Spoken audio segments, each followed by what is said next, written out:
Hoy vamos a hacer un programa de síntesis de todo lo que llevamos del Caribe, de todos los diferentes ritmos y de todas las diferentes historias, para entrar en contacto con esta parte de todo lo que ha sido las Antillas Mayores. Hemos estado hablando a lo largo de todo este tiempo de lo que es el espectro del Caribe. Una de las cosas más importantes que tiene el Caribe como historia es la diversidad. Tiene una cantidad de historias comunes, pero fundamentalmente es un conjunto de diversidades, y en esto está su mayor riqueza, y en esto está su mayor legado histórico. Entonces, básicamente lo que hemos trabajado son hasta ahora las Antillas Mayores. Hoy vamos a llegar a un punto en que hacemos una síntesis, hablamos un poco de la parte francesa, y luego vamos a hacer una pausa para el tiempo de la Navidad. Hacemos una pausa en la Navidad y después de los días de Navidad y Año Nuevo, de 2 o 3 programas de pausa, continuamos con la historia de las Antillas. Y al continuar con la historia de las Antillas, vamos a ver ya la parte moderna, lo que va a ser la Revolución Cubana, la dictadura de Papa Doc y de Nene Doc en Haití, la fiesta del Chivo, la dictadura de Trujillo en República Dominicana, lo que va a ser el devenir actual de los pueblos de las Antillas y las historias de otros pueblos que también nos faltan, como Trinidad y Tobago, como Grenada, como Nassau, muchos otros, Bahamas, muchos otros pueblos que también forman parte de este inmenso y diverso mosaico que es el mundo de las Antillas y el mundo del Caribe. Entonces, todos estos pueblos tienen una historia común, como hemos visto, pero también tienen una cantidad de diferencias, y en las diferencias está su diversidad, su heterogeneidad cultural y su riqueza. Por eso aquí se hablan las lenguas, se habla el francés, se habla el inglés, se habla el español, se canta en todos esos idiomas, y cada uno de estos pueblos tiene una manera particular de hablar las diferentes lenguas europeas. Esa manera particular tiene que ver con la forma como los pueblos africanos han incorporado sus acentos y sus propias palabras a los idiomas de colonización de los cuales esta isla fueron objeto durante mucho tiempo. Entonces, pues todas estas islas, como hemos visto, pues las descubre Colón, y son las primeras que descubre en su camino hacia la tierra firme, y lo primero que descubre son las Indias. Entonces por eso llegaron hasta muy entrado, casi el siglo XX, se llamaban las Indias Occidentales, West Indies, que fue como se le llamó a Jamaica, y a muchas de estas islas se les llamaba las West Indies, por esta India mítica que Cristóbal Colón vino buscando en su primero y segundo viaje. Entonces cada una de estas la descubre en el primero o en el segundo viaje. En el segundo viaje es cuando va a descubrir Puerto Rico, y así. Entonces, estas islas, primero habíamos visto, son colonización española, porque son los primeros que llegan a esta parte y son los primeros que montan el imperio. A partir de ahí se van a volver bastiones. Cada una de estas islas va a ser un bastión. Primero todas van a ser españolas, y luego cada una de estas islas, las que pudieron, van a ser tomadas por los ingleses y por los franceses cuando lleguen en el segundo turno. Los imperios en el Caribe se turnan y tienen un orden en el que llegaron. Los primeros que llegaron fueron los españoles, y los españoles fueron los que se tomaron todas las islas, llegaron luego al Istmo de Panamá, y por el Istmo de Panamá empezaron toda la ruta que llevaría al sometimiento y a la llegada a los imperios aztecas, incas, a uno y otro lado del continente. Entonces, cuando se va a montar el imperio, esos lados del continente se van a convertir, las islas del Caribe se van a convertir en puntos estratégicos de las conquistas de cada uno de estos imperios. Entonces, primero se vuelven puntos estratégicos en las conquistas que van para la Veracruz y las que van para abajo. Entonces, La Habana se van a convertir en puntos estratégicos de toda la parte de los imperios. Entonces, la primera parte es la llegada a un mundo que en ese momento, cuando van a llegar los españoles, ese mundo es taíno y ese mundo es Caribe. Y los taínos y los caribes son una gran migración arawak que viene del Paraguay, y que se hablaba que míticamente en alguna parte había unos dioses de grandes templos que en algún momento iban a imponer sobre los suyos su religión. Ellos iban a buscar a los pueblos de los grandes dioses. La leyenda dice que esos pueblos pueden ser los aztecas, y la gente, mire, arrancaron desde el Paraguay para llegar a la tierra azteca, pero en el momento, y se van encontrando con todas las islas del Caribe, hubieran llegado probablemente de no haber entrado en ese momento en acción el mundo de los españoles, porque ya iban en las Antillas y de ahí eventualmente hubieran podido llegar al mundo azteca. Es una gran migración arawak que arranca desde el Paraguay.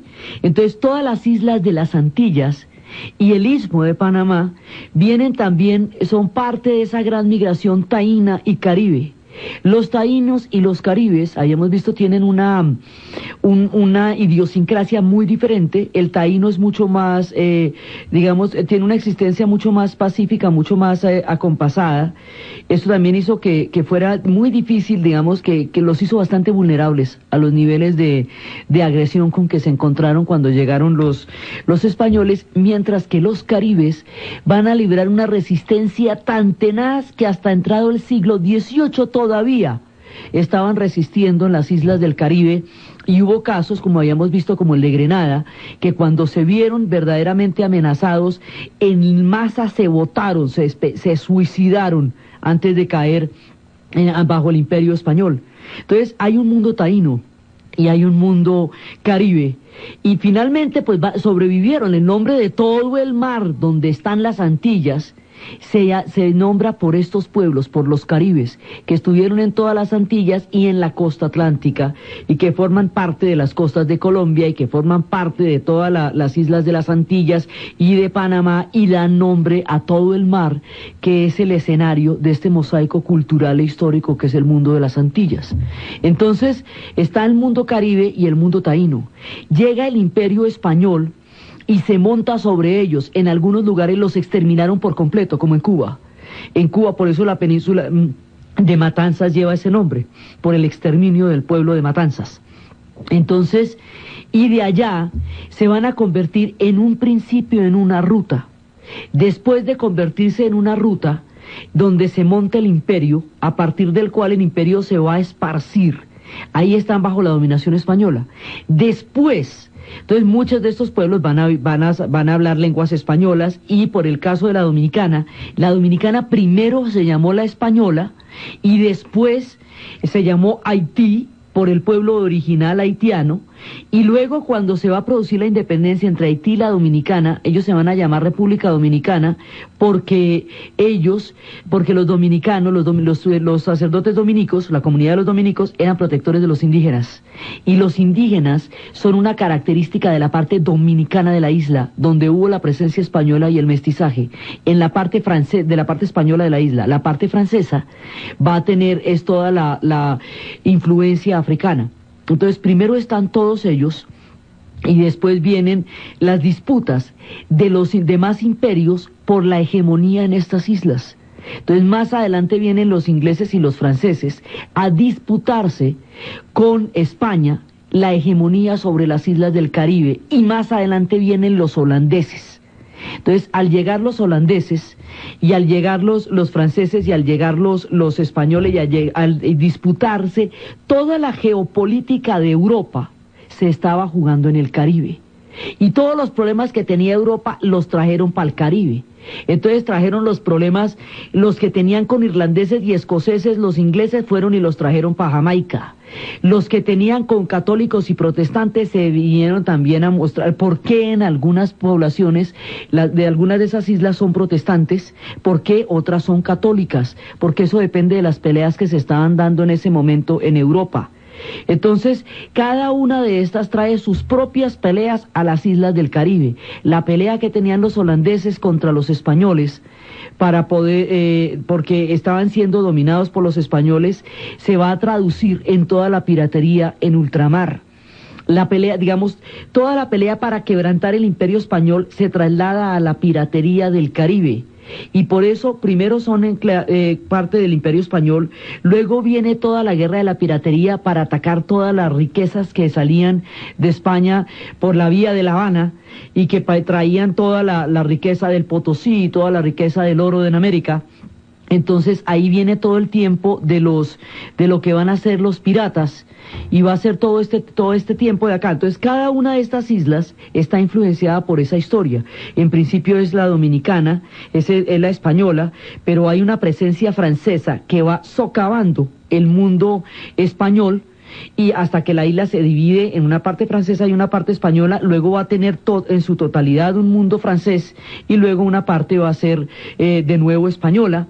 Entonces todas las vicisitudes que pasen en la Dominicana hacen que la gente se pase para Cuba y que Cuba poco a poco se vuelva cada vez más importante, y Cuba y Puerto Rico se van a volver las más importantes en términos estratégicos para España, porque son las que mejor se pueden defender.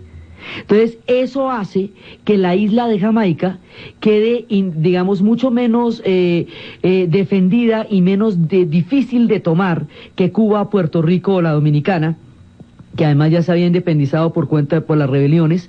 Entonces eso va a hacer que los ingleses se concentren en la Dominicana. Lo que quede, lo que sobre, lo cogen los holandeses. Entonces ellos cogen Aruba, Bonaire y Curazao, y hay islas que se van a repartir, como la isla de San Martín, que quedó mitad francesa y mitad holandesa. Entonces la distribución cultural europea de estas islas está por la capacidad que ellos hayan tenido de enfrentar al Imperio Español y sacarle un pedazo de la tajada, o organizar rutas de piratería para entrar a coger los barcos que venían y robarles los grandes galeones y el oro que tenían. Entonces eso es lo que va a determinar la presencia europea. Con la presencia europea también viene la presencia religiosa. Entonces eso es lo que va a determinar si unas islas son católicas o si son protestantes. Y después de la parte de la montada del Imperio Español, de la hegemonía por la presencia de los otros dos imperios, el inglés y el francés, en las Antillas, va a venir el tiempo del azúcar. El tiempo del azúcar va a traer la cultura de las plantaciones, y la cultura de las plantaciones va a traer la gente de África. Y al traer la gente de África, la composición fundamental de las Antillas va a entrar en acción histórica, porque la composición fundamental es africana, por la cantidad tan inmensa de comunidades africanas que fueron esclavizadas, diezmadas y traídas a las Antillas. Cada una de esas comunidades africanas, en conjunción con el mundo europeo que le tocó, va a desarrollar una respuesta histórica al desarraigo y al tener que vivir una vida en las condiciones más difíciles. Entonces habíamos visto cómo en Haití se resuelve la interacción se resuelve a través del vudú, y cómo ellos lo que van a hacer es ese sincretismo entre el mundo africano y el mundo francés a través de la religión del vudú. En Cuba se hizo a través de la santería, y la santería es el sincretismo entre los santos católicos cristianos y el mundo africano, que se va a resolver a través de lo que va a ser toda la santería y del mundo de los orishas con la religión yoruba. Cada uno de ellos, vimos también en Jamaica como allá son protestantes, luego no va a haber santería, entonces lo que va a haber es una conjunción judeo-cristiana que va a producir un mundo diferentísimo, con una herencia etíope que va a ser el mundo del reggae y el mundo del rastafarianismo. Cada uno de estos pueblos va a producir una conjunción africana que es lo que le va a dar la especificidad en la música a cada uno de ellos. Por eso hay tanta influencia santera en la música cubana, hay influencia de vudú en la música haitiana, hay influencia rastafari en la música de Jamaica. Cada una de estas músicas está determinada por esa conjunción entre la respuesta africana a la esclavitud y al colonialismo europeo, y lo que quede hoy puede irradiar de la resistencia caribe o del mundo taíno. Entonces esto es lo que va a crear, digamos, el espectro fundamental.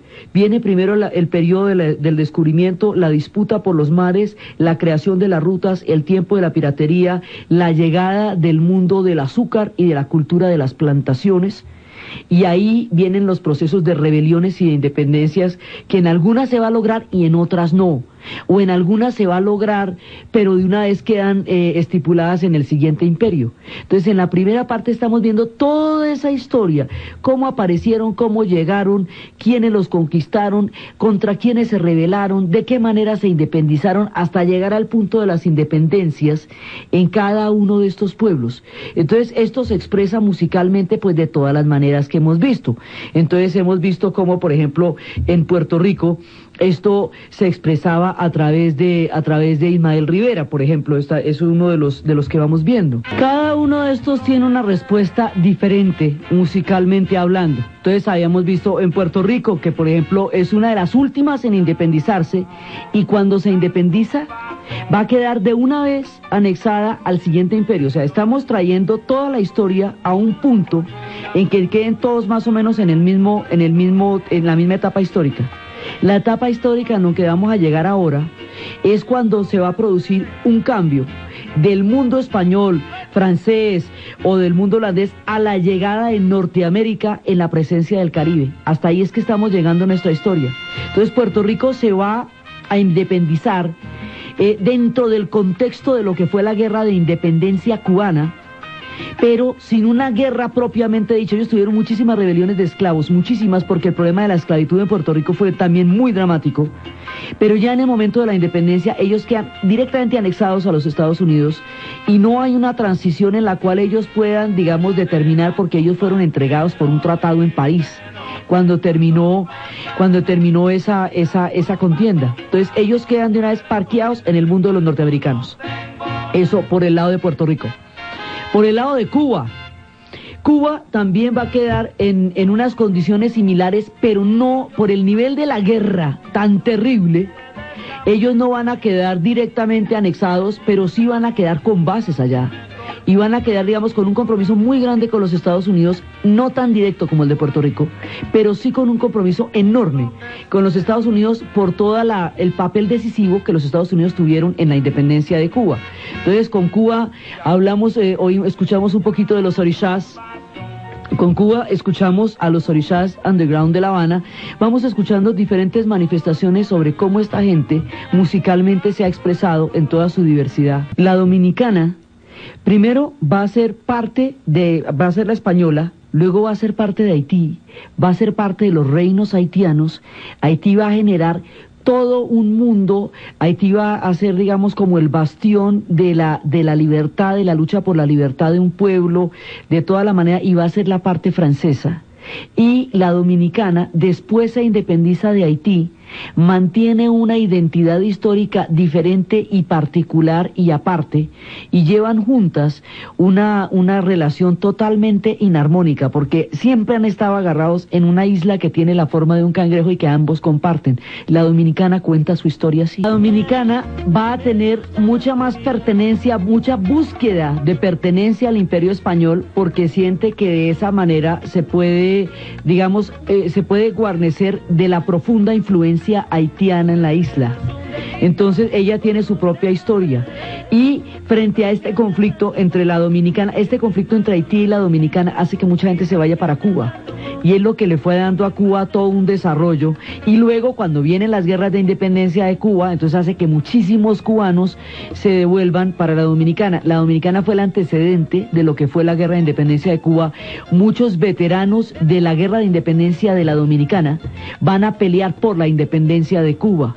Entonces todas estas islas están conectadas, y la suerte de Cuba determina la de Puerto Rico. Entonces Haití determina la suerte de la dominicana, dominicana influye en Cuba, Cuba influye en Puerto Rico, y el hecho de que Cuba, Puerto Rico sean los bastiones más grandes y más poderosos del Imperio Español, y que sea imposible meterse ahí, y que Haití se haya independizado desde el principio de los tiempos, que ellos hayan puesto toda la lucha de la independencia, de la liberación de los esclavos, de la influencia de la Revolución Francesa, el hecho de que ellos ya han sido, digamos, los que irradiaron todos, que nadie los pueda tocar, que no los pueda reconquistar, hacen que la dominicana quede arrinconada y quede en el mundo hispánico, y hacen que ninguna de estas islas se pueda tocar. O sea, los ingleses no se pueden meter en ninguna de estas islas, ni en Cuba ni en Puerto Rico, porque fueron grandes bastiones españoles.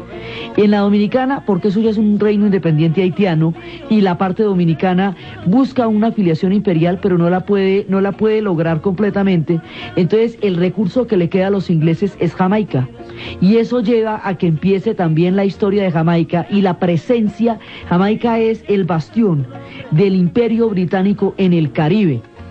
y ellos cantan su historia, como veíamos la vez pasada, también a través de toda su herencia cantada, y ellos suenan así.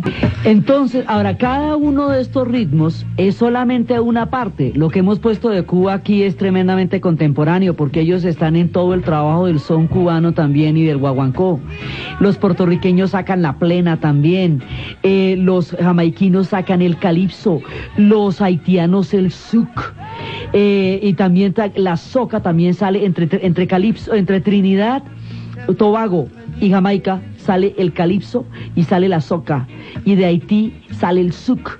Entonces de aquí salen una gran cantidad de ritmos que expresan toda la diversidad de las historias y las avatares de los pueblos del Caribe, y se va creando ese inmenso mosaico cultural que hace que todo, que desde la santería hasta el vudú pasando por los rastas, sean expresiones caribes y antillanas, cada una de ellas propias y raizales de la síntesis que estos pueblos hacen de la cantidad de gente que ha pasado por allá.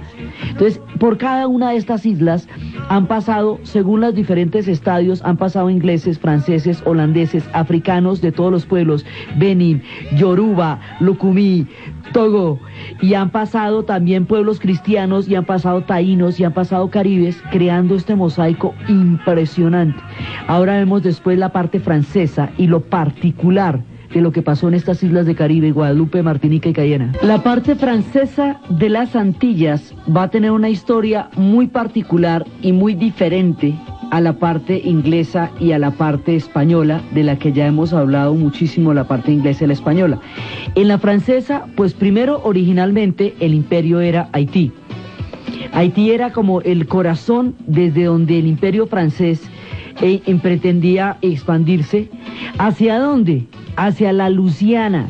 Luisiana en Estados Unidos es el principal territorio objetivo de lo que va a ser el mundo francés en América. O sea, el mundo francés en América es la Luisiana y el Canadá. Eso, digamos, la parte francesa del Canadá es donde ellos van a entrar, y ahí están en una guerra permanente con los ingleses. Esa guerra permanente con los ingleses va a llevar a poner a las tribus a pelear unas contra las otras en Canadá, a los algonquinos contra los hurones, y eso va a hacer que esas tribus se exterminen en las guerras entre los franceses y los ingleses, cosas que para ellos no tienen nada, ellos no tenían nada que ver en esas guerras. Entonces, el imperio francés va para el Canadá y va para la Luisiana. Tiene en Haití el punto fundamental desde donde va a empezar a expandirse, pero como Haití se va a independizar tan pronto, y Haití va a tener ese nivel de rebeliones, y Haití va a entrar las ideas de la Ilustración, además que en Haití, como en las otras islas de colonización francesa, se presenta el fenómeno de lo que va a pasar entre las ideas de la Ilustración con la cultura de las plantaciones. Las ideas de la Ilustración traen la igualdad, la fraternidad y la libertad, la igualdad entre los hombres, traen el derecho al conocimiento para todos, y se encuentran con una cultura de plantaciones, donde la gente es brutalizada y esclavizada a niveles indignos, deprivada de toda educación y de todo derecho. Y no, esa mezcla se les indigesta, porque no saben, digamos, cómo compatibilizar una teoría que tiene la libertad como objeto de una revolución con un mundo que es un mundo esclavo. En Haití, esto va a llevar a las rebeliones y a una búsqueda de una autonomía del pueblo haitiano, cosa que ellos van a lograr.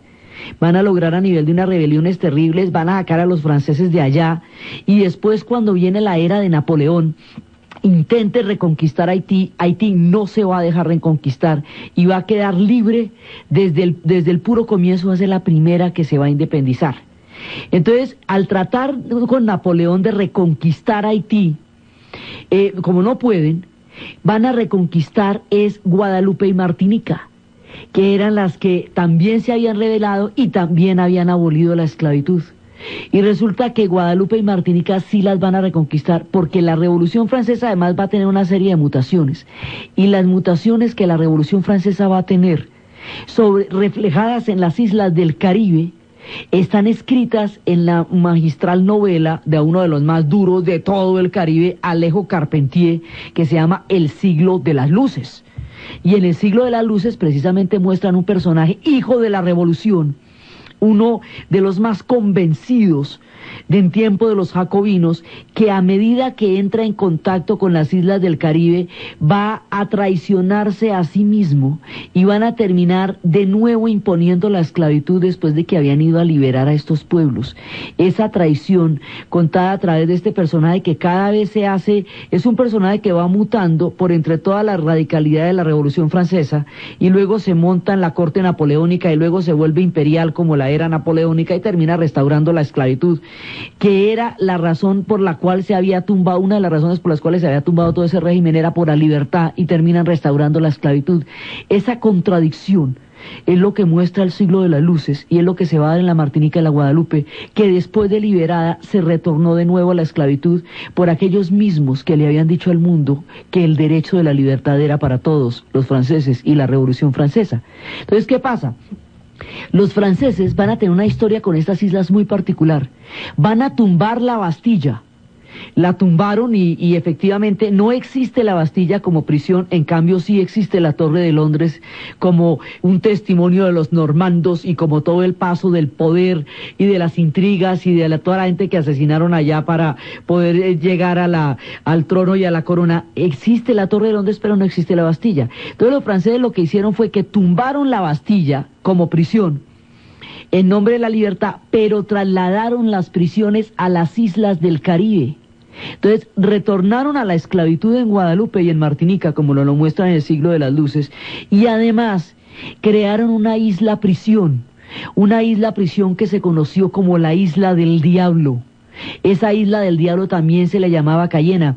En esa Isla del Diablo es donde mandaban a los intelectuales. Como la Revolución Francesa atraviesa una cantidad de etapas, eso va pasando por la Asamblea Nacional Constituyente, luego va pasando por el juramento, bueno, va pasando por el tiempo del terror, va pasando por la legislativa, por el directorio, por el consulado.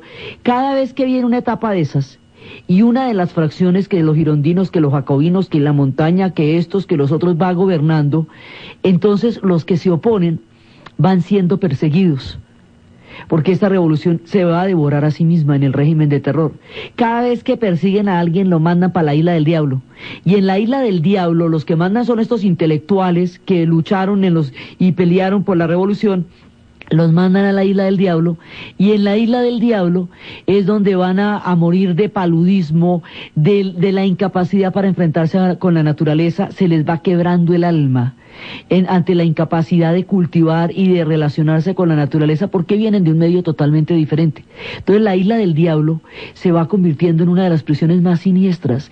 En el siglo de las luces muestran cómo llegan a Martinica y a Guadalupe con la guillotina. Imagínense, llevan la guillotina al Caribe. ¿Qué puede tener que ver la guillotina con el Caribe? Pero allá la llevan, es un invento francés, son las propias cabezas que están rodando la revolución. Entonces las islas del Caribe en su conjunto pagan todos los platos rotos de los europeos, sus guerras religiosas con la esclavitud blanca que pagaron los irlandeses y los escoceses, de la cual se liberaron convirtiéndose en piratas. Mejor dicho, todo lo que ellos no resuelven allá se lo trasladan al Caribe. Entonces sí, tumban la Bastilla, pero llegan y convierten a Cayena en una isla prisión, y llegan la guillotina a Guadalupe y a Martinica y empiezan a decapitar gente donde no había ninguna donde eso no tenía ningún sentido. Imagínense, en una isla del Caribe una guillotina. En Cayena, en la Isla del Diablo, van a tener a todos los intelectuales, a los opositores, a todos aquellos que no quepan dentro del momento en que esté la sociedad francesa, y por supuesto a todos aquellos criminales comunes que han cometido cualquier cantidad de delitos. Esa isla prisión funcionó durante mucho tiempo y la gente se enloquecía en las condiciones eran las condiciones más indignas y más terribles. Esas islas prisiones son lugares verdaderamente horribles en medio de los más hermosos paraísos. Son legendarias las historias. El único prisionero que se logró escapar de la isla de Cayena escribió una novela que hacia los años 70 hizo furor, que se llamaba Papillón, que de eso se hizo una película, que era Henri Charrier, que él tenía una mariposa tatuada, por eso se llamaba Papillon, y era un delincuente, pero el tipo se logra escapar de balsero en la época en que no existían los balseros, en una llanta hace la travesía más impresionante, va a llegar hasta La Guajira, se hizo amigo de un falsificador en prisión al que llamaban Degas, que en la película lo va a hacer Dustin Hoffman.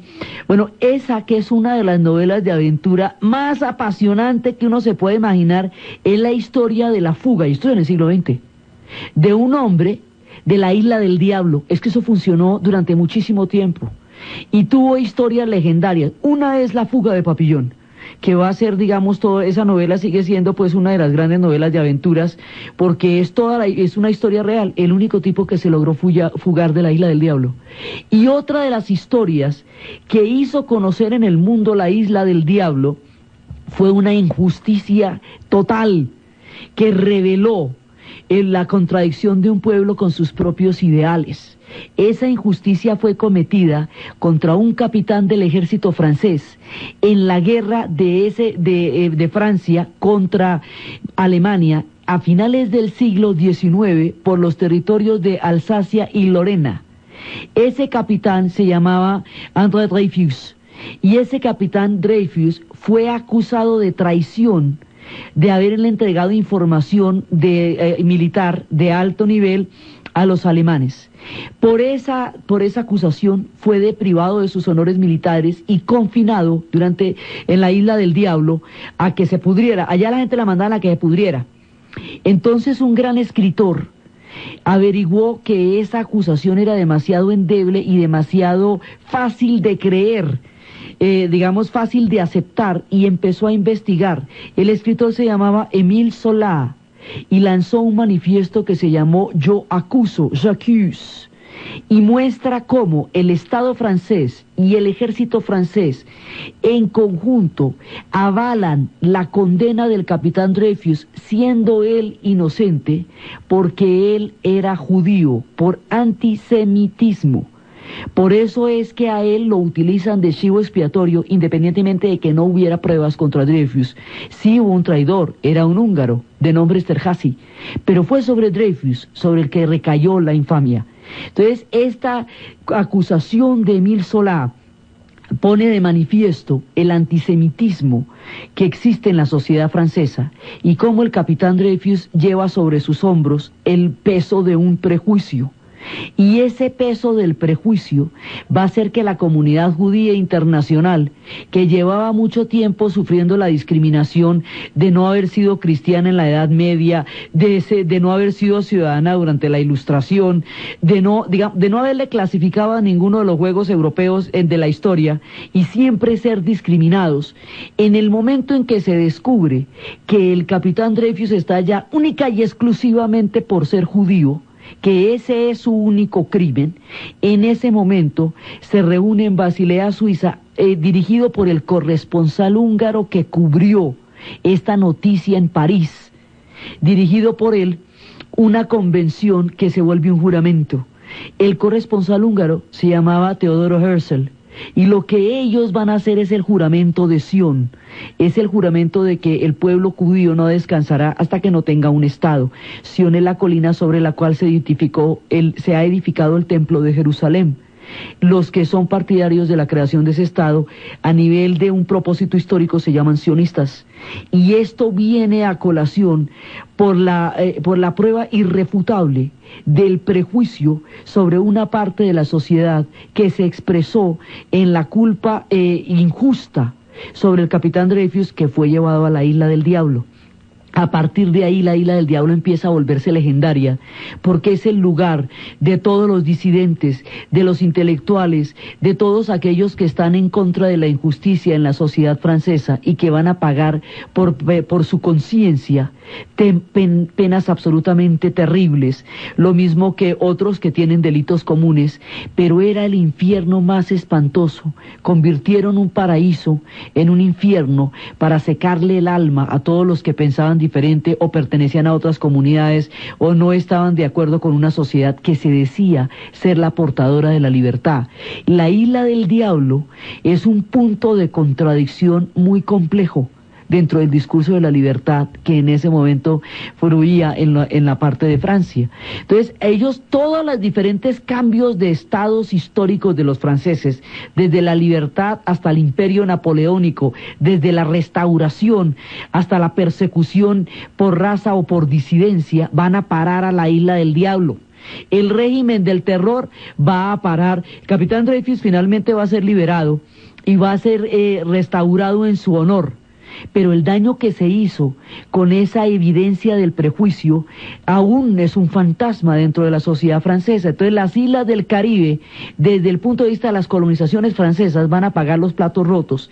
La Luisiana era el objetivo de tener gobernadas las islas del Caribe. En el momento en que Napoleón vende la Luisiana además era al imperio francés lo que era Port Royal a los ingleses, la rumba total.